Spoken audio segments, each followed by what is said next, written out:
ഒരു ശരാശരി സിനിമ എന്ന രീതിയിൽ മാത്രം പരിഗണിക്കപ്പെടേണ്ട ഒരു സിനിമയായിരുന്നു എമ്പുരാൻ. സിനിമ കണ്ടിറങ്ങിയ പൊതുസമൂഹത്തിന്റെ നിലപാടും അതുതന്നെയായിരുന്നു.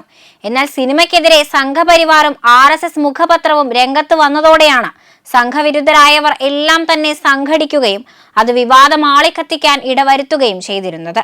സിനിമ പുറത്തിറങ്ങിയതു മുതൽ മുഖ്യധാരാ മാധ്യമങ്ങളിലെ പ്രധാന വാർത്തയും ചർച്ചയുമെല്ലാം എമ്പുരാനും ഗുജറാത്ത് കലാപവുമായിരുന്നു.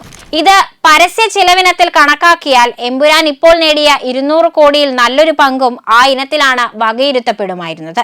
ഇവിടെയാണ് ഒരു പണച്ചെലവുമില്ലാതെ ഇത്രയും ദിവസം full time screen space Empuraan ലഭിച്ചിരിക്കുന്നത്.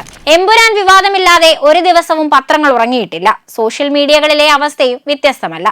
സംഘപരിവാർ പ്രൊഫൈലുകളുടെ എമ്പുരാൻ ബഹിഷ്കരണത്തിനെതിരെ സംഘപരിവാറിന്റെ രാഷ്ട്രീയ എതിരാളികൾ സംഘടിച്ചാണ് പ്രതിരോധം തീർത്തിരുന്നത്. അതിപ്പോൾ എത്തിയിരിക്കുന്നതാകട്ടെ പാർലമെന്റിൽ വരെയാണ്.